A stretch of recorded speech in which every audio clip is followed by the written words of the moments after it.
everyone, my name is Leanna. Chances are, if you're on this video, you're not subscribed to my channel, so after this video, if you like me, you should subscribe. My actual subscribers who watch my videos are probably like, oh my god, I don't give a shit about this video, and that's okay.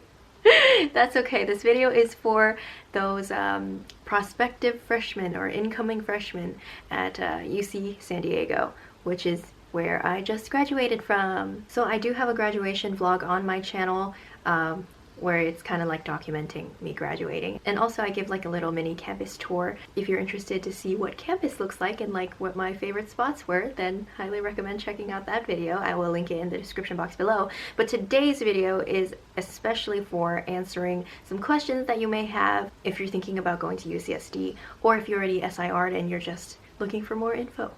So yeah. So I know you're gonna have questions about the dining halls. Every freshman does. As you may know, UCSD has 6 different colleges within the whole university.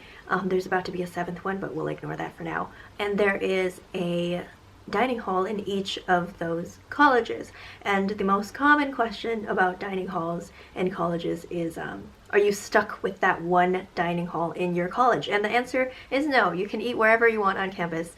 You have dining dollars, you can eat wherever you want. And if you decide that you hate all the food that is in the dining halls, you can just go buy groceries on your own. Which brings me to another point. This is like a slight detour from the dining halls question. So there are apartments and residential halls in these colleges. A lot of people say that you should go for a res hall as opposed to an apartment, but my first year I opted for an apartment, and that was the best decision that I ever freaking made. A lot of people say that you should live in a res hall for the social aspect, because there are like 20 people on one floor and you have to share a closet essentially with like 2 other people or 3 other people sometimes. And I'm just like, wow, that sounds freaking awful. And you have to shower in a communal bathroom, and you don't even get to like have your own bathtub. Like, oh my god. Like, it's so much better to have an apartment if you like your own personal space like I do. I really don't see the benefit of res halls, because like some people say like the social aspect, but like you can just make friends like in class, at events, at organizations. You don't have to live like within 2 feet of other people to make friends. So try to get an apartment if you can, and that is the most genuine advice that I can give you. And plus, in apartments you get your own oven and stove, and you don't get that in the residential halls. Anyway, back to the dining halls. Dining hall food is really not that bad. Like, people are always complaining like, ooh, dining hall food is disgusting, but like I think that's just because they're picky eaters. If you're not picky, then you'll be fine. I'm not picky, and you know, most of the things that I've eaten from the dining halls have been very delicious, and only some of them have been disgusting. And you know, you just gotta figure that out for yourself, and then you'll know to like never eat there again or order that same dish again. But if I had to rank it, this is a very common consensus among people, and that is that Pines is the best dining hall. And Pines is located in Muir College, so if you want to be close to the best dining hall on campus, then live in Muir, I guess. But honestly, I moved off campus after first year, so it's not like I got to eat in dining halls like after the first year. So yeah, my personal favorite place to go to was 64 Degrees. They have really good burgers and like stir-fry bowls. Oh god, I miss 64 Degrees. And Goodies is not a dining hall, but a place to get burritos. Before I came to San Diego, I didn't know like what a real burrito tasted like. Like, all I knew about burritos were the frozen ones from Costco. Oh my god. So I mean, to be fair, you can say that like my expectations were not set very high from the very beginning, but Goodies is phenomenal. And coming to San Diego, there's gonna be a lot of burritos, and you're gonna like it. Those are the best ones out of all the places to eat on campus with dining dollars. The other places are pretty basic. There's just eggs, there's bacon for breakfast, you know. It's just like a very limited selection of food. So I'm not gonna bother ranking them. They're all basic, so you know the good ones now. Pines, 64 Degrees, and Goodies. And I do believe that Ocean View is very popular, even though I like never really ate there myself because it was so far away from everything. But you get to like make your own pizza there, so that's fun. And if you're vegan, there's this vegan place called Roots, and it's pretty good. Social events on campus.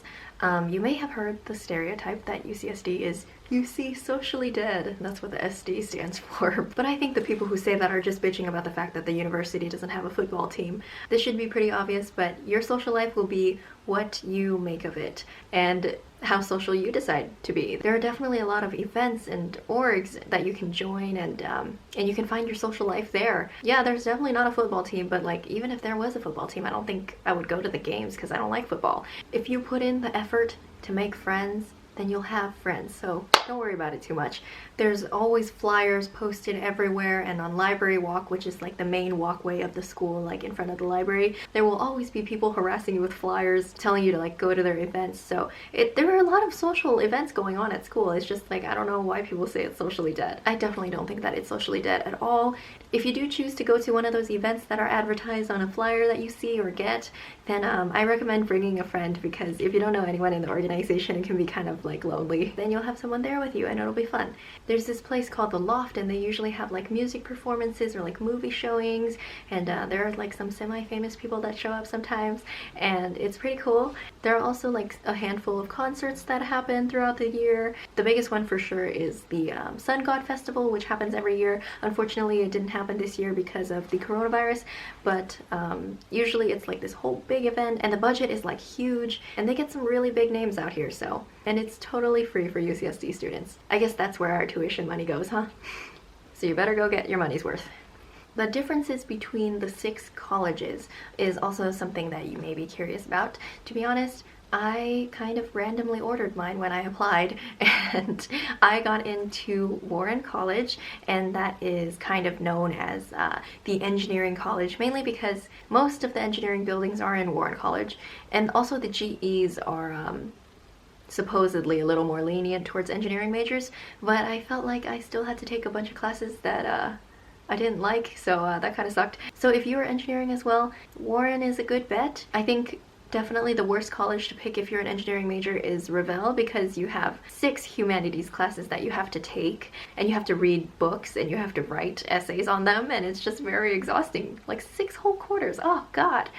And so every time one of my engineering classmates tells me that they're Revelle, I'm just like, oh god, you poor baby. So in terms of prereqs, I'm sure it's different depending on what major you are. So if you're a humanities major, it might be best for you to be in like one college, while if you're in engineering or like other STEM majors, it might be best to be in a different college. And you know, maybe someone might be okay with taking a language class, and some may prefer to take like political science for their GEs. So it's different across each college, so it's really up to you which sounds best to you. So I'm gonna leave that up to you to research on your own and decide, but I'm just gonna be talking about like the location of the colleges, I guess, especially since you're gonna be living on campus your freshman year.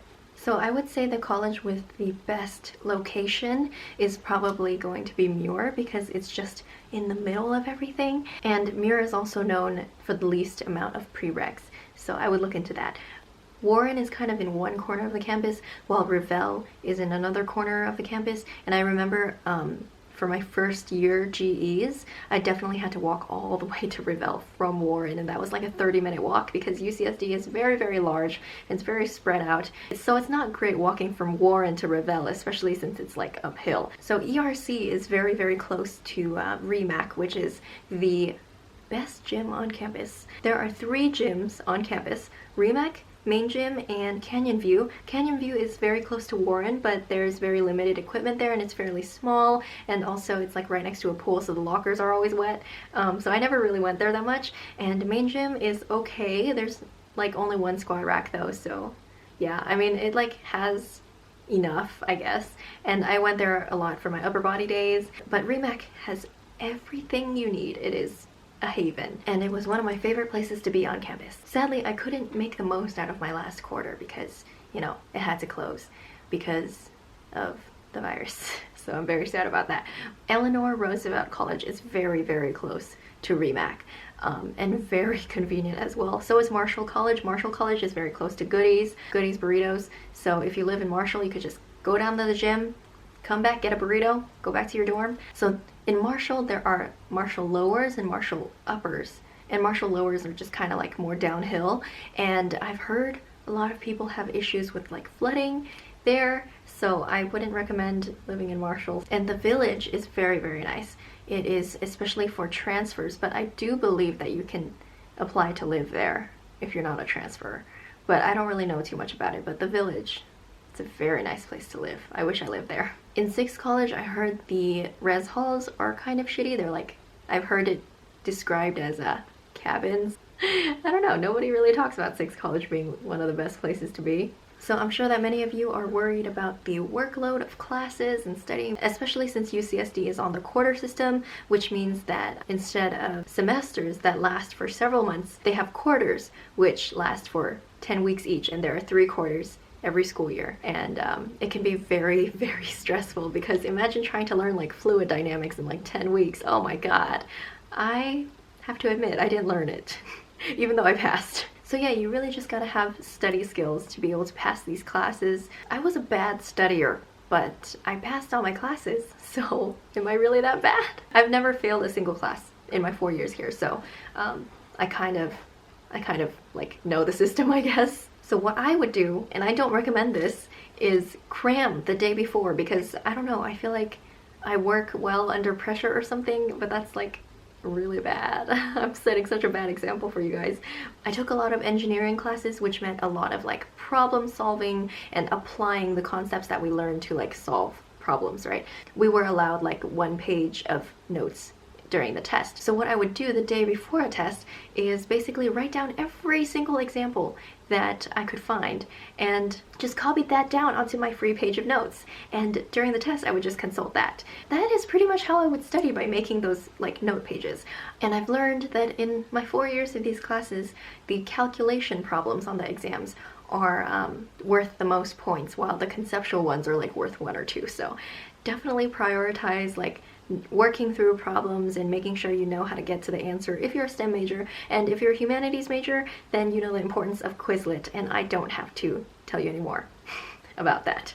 Another thing I want to touch on is how to not get overwhelmed and how to stay motivated when we're faced with a big fat pile of schoolwork to do and like all this stress and stuff. And you know, I gotta say, I think I passed all my classes because I hated some of them so much that I was driven by the fear of needing to retake them. So I worked really hard. And remember, all you need to do is pass.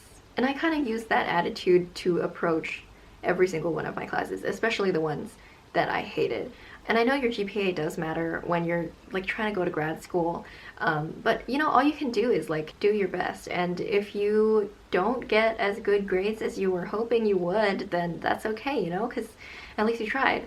I did get overwhelmed a lot, but what helped me was taking it 1 day at a time and just like taking breaks when I needed to. And also I got 8 hours of sleep like nearly every night. I remember freshman year, I would stay up until like 4 because my roommate Angela was a really, really bad influence. And she would like stay up really late, so I would be like, okay, I'm gonna hang out and stay up late too.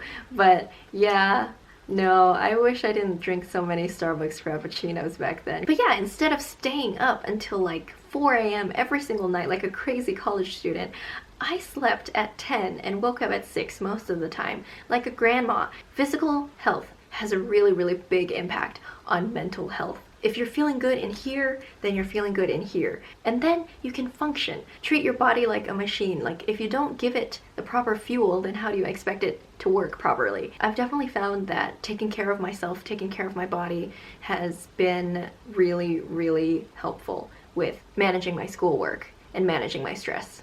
And it doesn't make you cool to stay up all night, okay? Like, people will call you a grandma if you go to sleep at 10, but like, so what, you know? Like, fix your sleeping schedule, man. You're gonna be an adult, so be an adult. Like, it doesn't matter what other people say. It's your health, it is your grades, and your life, so do what you want with it. You don't have to sleep at 10. I know some people like can't sleep at 10, but at least try going to sleep before midnight. I never stay up for schoolwork because it's not worth it. If I need extra time for schoolwork, if I need extra time to study, I will always wake up earlier instead of staying up later. The day before midterm, I don't feel like I'm ready. I will sleep at 10 p.m., wake up at 5 a.m., and study for 3 hours, and then go to school and just like knock out that midterm. You work much better after you've rested. But I know it's not for everyone. I know some people who like pull all-nighters and then they ace their exams and stuff, and I'm just like, well, I wouldn't do that, but you do you. But yeah, that's what I've done, and it's worked really well for me. So many of you are probably looking to work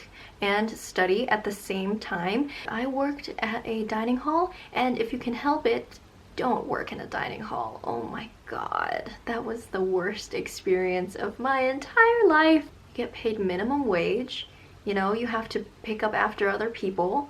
It's just awful. It's just awful. So if you can help it, try to avoid that. But I would understand if someone was like really in need of a job, and I understand desperate times call for desperate measures, but if you can do anything about it, try not to work in a dining hall.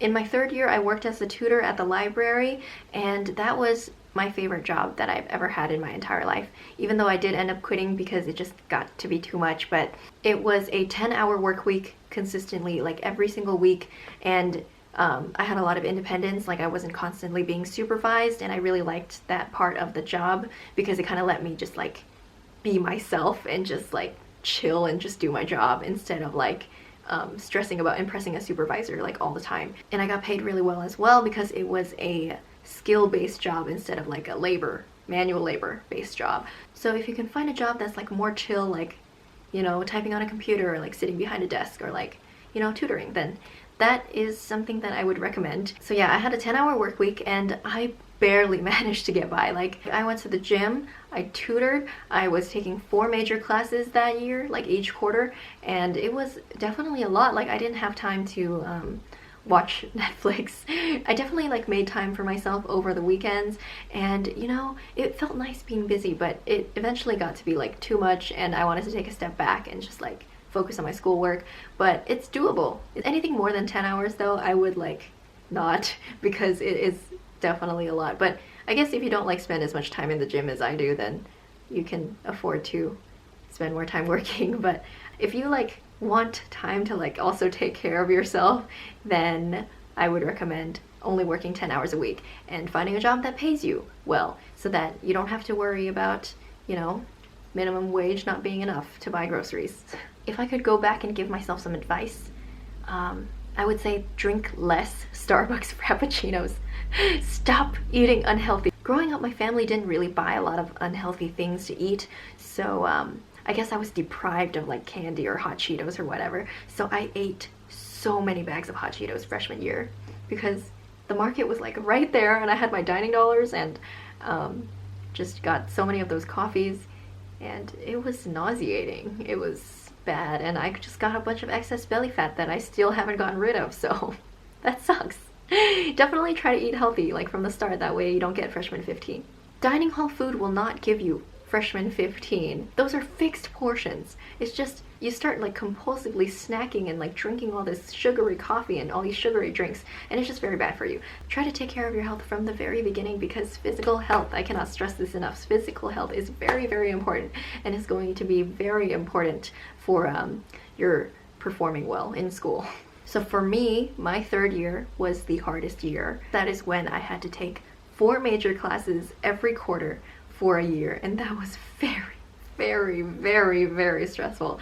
But I was just following their recommended 4-year plan. So if you can find a way to rearrange your classes so that, you know, each quarter will be a little more balanced out, then I highly recommend that you do that. Except you just gotta keep in mind that not every class is offered every single quarter. Like some classes are only offered once a year, so if you don't take it like winter, then you have to wait next winter. And if that class is a prereq for a different class, then you can't take that class until next winter. So following the 4-year plan is the easy way out. The default 4-year plan for your major takes into account like when these classes are offered. So follow the 4-year plan if you don't feel like looking too deep into it.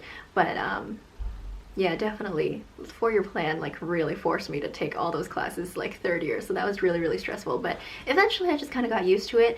I would say that 2nd year was a really, really hard transition for me, because freshman year was like not easy, but it was like the easiest out of all 4 years, and it just gets harder. It kind of goes like this. Here's 3rd year, and then here's like 4th year. Fourth year's like a little easier because, you know, you got senioritis, you don't really care about these things anymore. And you're just like chilling because, you know, all the hard stuff you did third year. So third year is probably the hardest year academically, but second year was very hard to, in terms of like adjusting to taking harder classes and like just getting into the pace of things. And first year is the best time to join orgs. I was in the dragon boating team freshman year, and I had to quit second year because I was just getting too overwhelmed with all my schoolwork. Yeah, it just gets harder and harder and harder. But it does get better because you do a better job at like gauging what you have to do each quarter as you progress in your college career. So you just get used to it. You get used to being a student. You get used to the several midterms a quarter, and all you can do is do your best, and eventually you just stop caring so much about like getting the highest score or whatever. Senioritis will set you free. Yeah, second year was also when I started to doubt like, oh my god, I'm so stupid, like I wonder if I can do this major anymore. So yeah, second year was flooded with self-doubt, but third year was the hardest academically, and I'm sure a lot of people like across different majors would agree with that statement as well. Because I guess like in the middle of it, it kind of feels like you're on an unstable rope bridge, and you know, there's no way to go except forward, and it's probably the same reason as to why Wednesday is called a hump day. Yeah, so second and third year are the hump days of your whole entire college career. So with that said, I hope I answered a good chunk of your questions, but I'm sure that you probably have a lot more because I remember having a lot more. So definitely if you have any questions, leave them in the description box below, and I will be very happy to answer them for you. And yeah, oh yeah, so I usually make like fashion and beauty and fitness videos as well. So if you like that, then please check out my channel and subscribe if you liked me. Thanks. Bye!